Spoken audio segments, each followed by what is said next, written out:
Um, well, one of the names of God is Wonderful Counselor. So he can be our wonderful counselor, but he also uses people on earth, of course, doctors and therapists and other professionals, and he uses everyone that will let him use them. And so we should be open to our resources, heavenly and earthly. That's the voice of Kathy White, a Christian therapist who joins the Practical Faith Academy podcast to talk about the topics of mental health, counseling, and faith. White is a Florida licensed mental health counselor and a marriage and family therapist, as well as an author.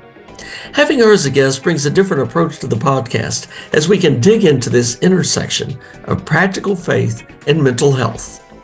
I'm Cecil Taylor of Cecil Taylor Ministries, teaching Christians how to live a 7-day practical faith.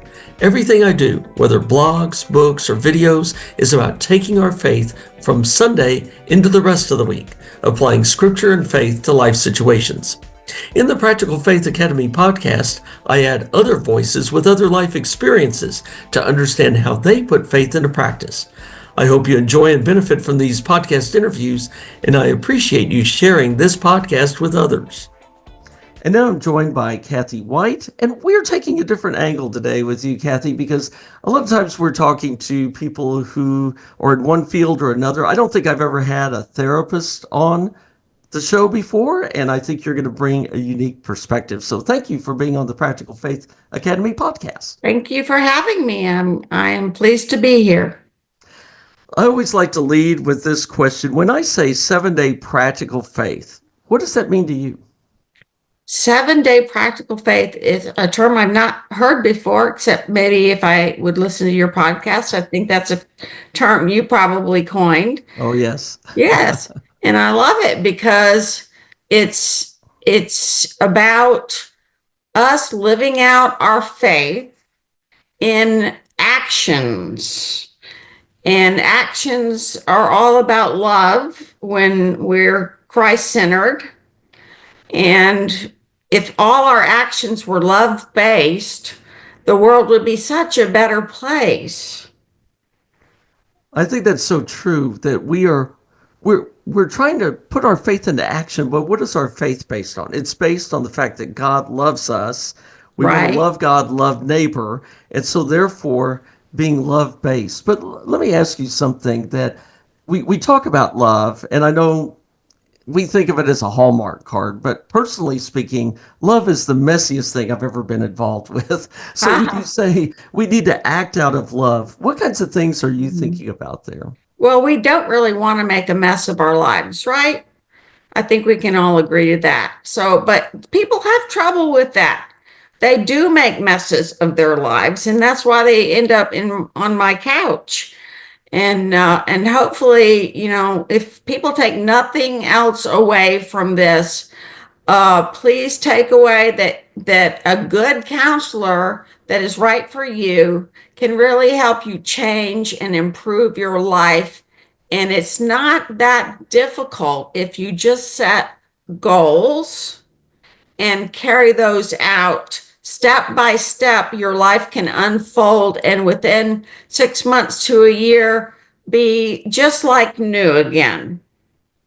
Oh, that's a wonderful, hopeful idea for many of us. And do you feel people are still pretty resistant these days to counseling, or do you see a change? Because a lot of the younger people are certainly more open to it. I think younger people are more open to it. When my kids were in high school, it was cool to have a shrink. So I hope that more and more people will feel that way. It's cool to have a shrink. Women will come to counseling far more easily and far more often than men. It's women who get the men into counseling usually. It's rare, but it does happen where a man will come on his own, or he wants to lead the way to change. And women will come along with that kind of leadership. So I want to encourage all the men out there to be brave. And it's not, I think most people think it's a little scary, and oh, she's going to read my mind, and what's it going to be like, and it's just an uncomfortable thing in their minds. But counseling is a great thing. You should be comfortable with a counselor, and you should be able to talk about your deepest thoughts and feelings, and even shameful behaviors. We want to talk about that and clean out that mental closet so that we can open and make room for change and positivity. We're talking to Kathy White on the Practical Faith Academy podcast. And Kathy, we're going to talk a lot about how you intersect faith in your practice. But I wanted to ask, how did you come to faith in the first place? Aha, that's a good story, Cecil. Yes, I grew up in the Baptist church, and in those days, it was in the 60s and 70s, and there were a lot of fire and brimstone preachers in the Baptist church. So I was scared into coming to know Christ. And at first, I just said, "Hey, yeah, I don't want to go to hell, Mr. Preacher." And that was my first step toward joining the church. And then I spent the rest of my childhood and early adulthood in the Baptist church. And now I'm in the Methodist church. And it was in the Methodist church when I was about 30 that I actually came to Christ. I think, my early years, people think they're saved sometimes, and I thought I was saved. But looking back, I don't think I was, because I didn't have that kind of saving faith until I really examined my belief system when I was 30. Now, I'm sure that your vocation as a psychotherapist is one of your faith expressions. How does faith inform your work? Well, I do, under my Psychology Today listings of what kinds of therapies I do.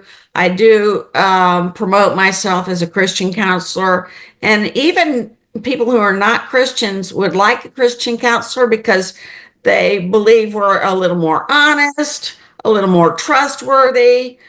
We have the positive influence of the church system, and they'll pick me whether or not they're a believer. And most people who pick me for their therapist want some kind of Christian counseling, and we do talk about spirituality. One of the first questions I ask them is, where do you go to church? And if they're going to church, I know that's an open door to really speak freely with them about God and Christ and their faith and how their faith is affecting their lives right now and what they need to do to make their faith stronger. And it's one of the things that we focus on.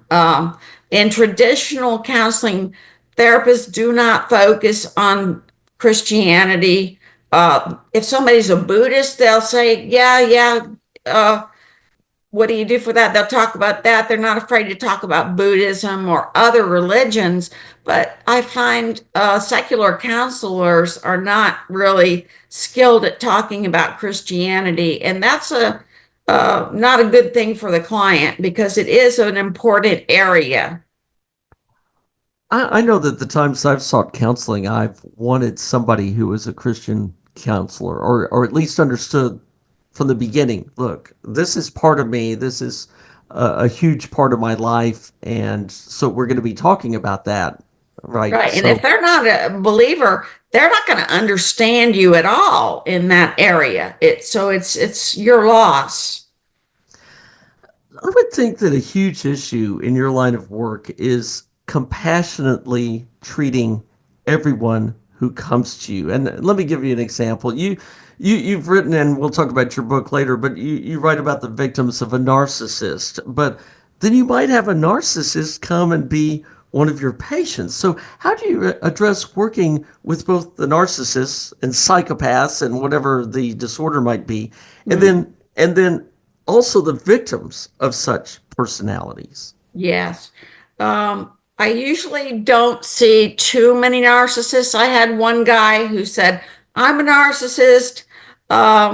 I want help. I want to change. And he came for about 6 months and he really, really worked on himself. But that is the exception rather than the rule. Narcissists think they're fine the way they are. They think it's everybody else that needs to change, not them.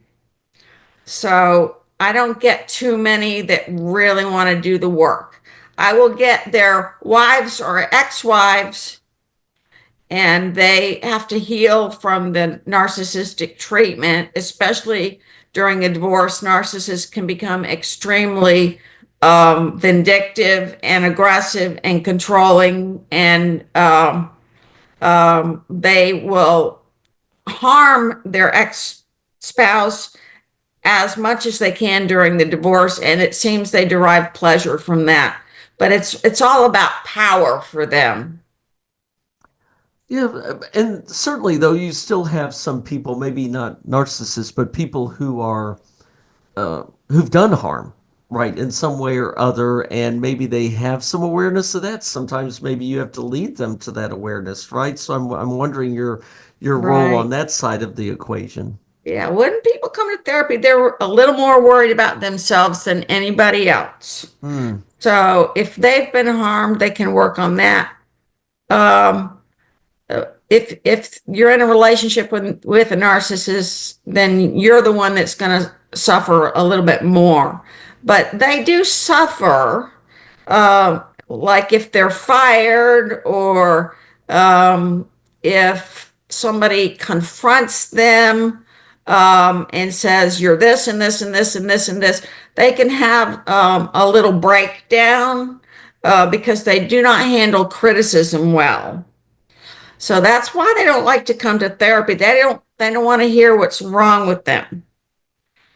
So it's too painful in some cases. Well, I'm not sure anybody ever enjoys that, of course, but sometimes you're willing to do it, right? So, therapist Kathy White is our guest on the Practical Faith Academy, and Kathy, in 2022, you released a book called The Therapist on your therapy experience, and while it was based on the experiences of your patients, you wrote it more as a novel, and I'm wondering, how did God inspire you to write such a book?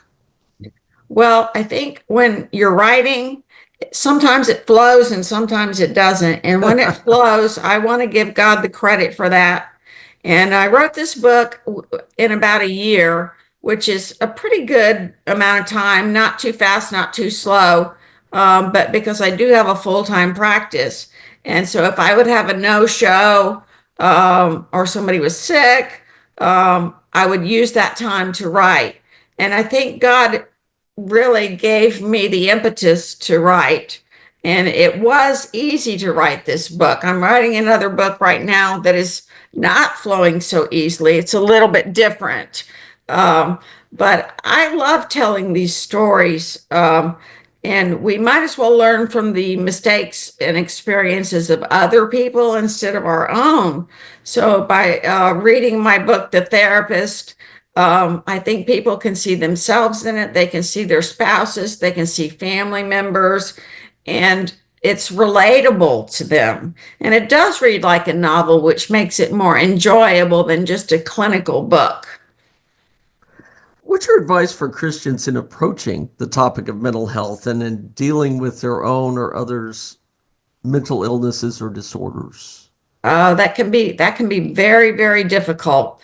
A lot of people throw the word bipolar around. They think so and so's bipolar. My mother was bipolar. My father was bipolar. My girlfriend, my boyfriend, my husband, my wife is bipolar. And usually they're not correct when they say something like that. So we have to look and say, what is really going on with those people that are affecting whoever I'm seeing in therapy, and put a correct name on what's going on for them. And that's a good first step because you can't treat something you don't understand. Well, that's really interesting that in diagnosing for your patient, the one who's sitting there, your client, you actually need to diagnose somebody else who isn't in the room. Yeah, as good as we can. And I'm usually right. I must say so. And it's important to be right because if you're wrong, um, you're on the wrong track. And a lot of people will tell me, you told me this about so and so, and that's exactly right on. So I get good feedback that way, but that's because I have years of experience, over 30 years of experience in the therapy field. And you just learn to recognize things pretty quickly. You have to. As a therapist, if somebody's dangerous, you have to be able to tell that very quickly, or you could get hurt. If you're someone, and I'm presuming we have mainly Christians listening to this podcast. So if you're a Christian listening to this podcast and you think you might need help of some kind, what is your advice to these people as they decide to go into therapy and once they've gone into therapy? Right. Well, I think you don't have to pick the first therapist that you talk to. Um, if you like them, great. If you have a connection, that's what you're looking for. If they are a good listener and they don't talk too much, there's a nice balance that you can have, and you can feel welcomed and heard. And most people are not listened to enough. So you do want a therapist that is a good listener, and you want a therapist with some experience. If your life is at all complicated, young therapists just don't have the experience that an older therapist might have. So pick somebody kind of in the middle age of the your chronological age group. If you're over 30, they should be over 30. Don't pick a 20-year-old, or it's not going to be a good match. Do you ever find that people go, I really should need therapy because I should just have faith. I should just trust Hmm. God. And why do I need to do this? Yeah. Um, well, one of the names of God is Wonderful Counselor. Hmm. So he can be our wonderful counselor. But he also uses people on earth, of course, doctors and therapists and other professionals, and he uses everyone that will let him use them. And so we should be open to our resources, heavenly and earthly, and do our research and go on this journey to find what we need to add to our lives to make our lives better. I think that's a great answer. I really like that. Kathy White is our guest on the Practical Faith Academy podcast, and by the way, she uses a different name on the book. So if you go look for the therapist and Kathy White, you need to be looking for Kathleen White, Kathlyn, and I'll put that in the comments below. What's the hardest part, Kathy, about putting faith into practice? The hardest part about well, sometimes we get scared. Hmm. If we're facing a gigantic life crisis like cancer or divorce, we can get scared. And that's where we have to reach into our hearts of our inner child and get in touch with that childlike faith that probably brought us to Christ in the first place. And, a child trusts their parent to take care of them. So, as children of God, we need to trust God to take care of us, and reach for his hand and hold on to him and walk with him. I am in the midst of a blog series on my 7-day practical faith blog about the problem of fear because I have come to believe that fear is the root of so many problems that we have in our Yes. faith lives, that we have these gaps in our faith as a result of fear. Is that what you see also? Yes, fear and faith are on different ends of the continuum. Uh, I like to think of a lot of different things as being on a continuum. So if faith is at one end and fear is at the other, we need to move toward the middle and take steps to get closer to our faith. And you can have pure faith, that is possible, and we can have moments of that. And then we also may still have doubts, which we have to wrestle with. and move back towards that pure childlike faith. That's true because I know that doubt and faith are actually more flip sides of the same coin. Sometimes in expressing our doubt or Mm-hmm. in confronting our doubt is how we come to faith, and it's in addressing those that we become more powerful Christians, I believe. Yes, we do have to look at our weaknesses and use our strengths to tackle our weaknesses, whatever they are. And if we do that, we're going to become a more whole person that is more functioning.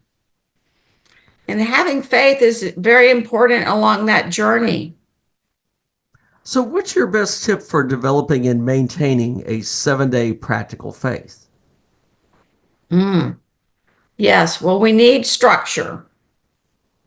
When we get up, it's best if you can have some short Bible reading time. It doesn't have to be an hour. It can even be 10 or 15 minutes, but something to get yourself grounded into the Lord. And then um, if you can't do that and you're driving to work, pray out loud, because that's a time when most people might want to just listen to the radio or something, but why not spend that time with God? Tell him your troubles, ask him for help, ask him to increase your faith. Ask for what you want from God. Ask, seek, and you will find. And he will meet us there. And as we go through our day, if you have fellow Christians that you can spend a moment talking about God, weave God into your day. That makes you feel better and closer to him and helps keep you on track. That would be holding his hand, walking with him, bring him into the conversation if you can. And then I've, at the end of the day, we want to debrief coming home in the car. Talk to somebody on the phone or talk to God again and debrief yourself from your day. yeah, so I heard structuring your day and weaving God into it, and then kind of debriefing, coming down, having some closure of this day. I, Right. I like the idea of having closure to a day, and that's whenever I've done that, that's been very useful for me. So I can see that tip. Very practical. Thank you. So tell us, Kathy, how to find your book, and also tell us a little bit about the new book that you're working on, and then how people can find out more about you. Okay.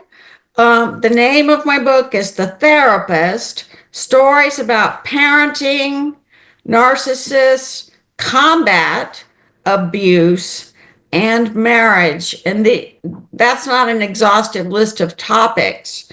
And then, as you said, it's under my name, Kathleen, Kathlyn, middle initial C, White. WHITE. And then it says marriage and family therapist, because I do want people to know I am a practicing marriage and family and licensed mental health counselor. So I have two licenses, which means two broad backgrounds that I bring into my work. And the book is available on Amazon. And then I have a website, thetherapist.biz, and you can go there to find me. The name of my practice is Carpenter House, and I'm in Niceville, Florida, which is around the Destin, Fort Walton Beach area, Cecil.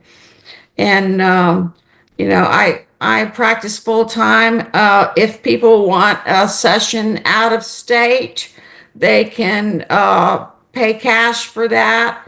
But I'm licensed for Florida, and anybody in Florida can have a session with me if they want.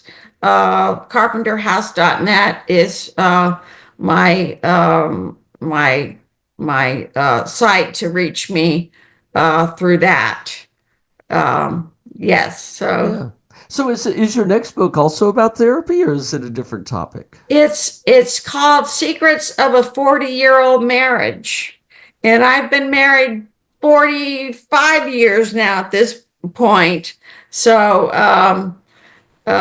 it's all my secrets on how to stay married, because as a therapist, I cannot help people stay married unless I know how to stay married. So I thought, well, why not put those secrets into a book so I can help even more people? And hopefully the book will be out by next December of this year. It's about halfway done. So, it tells my stories of me and my husband and how we function and how we progress through our marriage. But it also tells cautionary tales, like in my book, The Therapist, what not to do. Yeah, so you get a good mixture. Oh, that's very good. Well, my marriage is about to reach 40. Well, good for you. Yeah, so I don't know if I'd write a book about it or not. Maybe I write it in every book already. I don't know. There's some parts of it. But anyway, Kathy, thanks so much for being on the podcast today. And we really appreciate what you've contributed, your thoughts on therapy, your thoughts on faith. So thank you. Well, thank you again, Cecil. Kathy White has been my guest on this edition, and Jan White will be my guest on the next edition of Practical Faith Academy, No Relation. Jan White is a religion columnist for the Andalusia Star News in Andalusia, Alabama. She has accumulated 80 of her columns into a book called Everyday Faith for Daily Life. So I'm expecting lots of great information and stories as Jan joins us on the podcast. I would encourage you to check out all the free and paid options for enhancing your faith life by researching CecilTaylorMinistries.com. I offer a weekly devotion, a weekly blog, and more on my site, on Facebook, Instagram, and on Pinterest. You can also find my books and my small group videos that accompany each book. Find it all starting at CecilTaylorMinistries.com. I have exciting news about my latest book, Unison Parenting, the Comprehensive Guide to Navigating Christian Parenthood with One Voice. Unison Parenting has just won the 2025 Independent Press Award in the Parenting and Family category. Aside from that wonderful affirmation, Amazon reviewers are also singing the praises of this book. You can find Unison Parenting through Amazon and other online booksellers, through CecilTaylorMinistries.com, and through my new website, UnisonParenting.com. Please share this book with parents that you know. Say, I now write twice monthly newsletters. In the first half of the month, the Backstage Pass newsletter allows you to go behind the scenes to see and read what I'm working on next. The first edition came out in early January, and I've had splendid feedback from people enjoying the insider view of my ministry. In the second half of the month, the Monthly Connection newsletter shares practical faith tips, updates about the activities of Cecil Taylor Ministries, and more. These free email newsletters are the best way to stay in touch with my ministry. If you register now, you'll receive my mini book, 7 Ways the Holy Spirit Speaks to Us. Just go to CecilTaylorMinistries.com and either register by clicking on the pop-up box, or you can register as you scroll down to the orange box near the bottom of the page. Until next time, remember, God sends you into the world every day.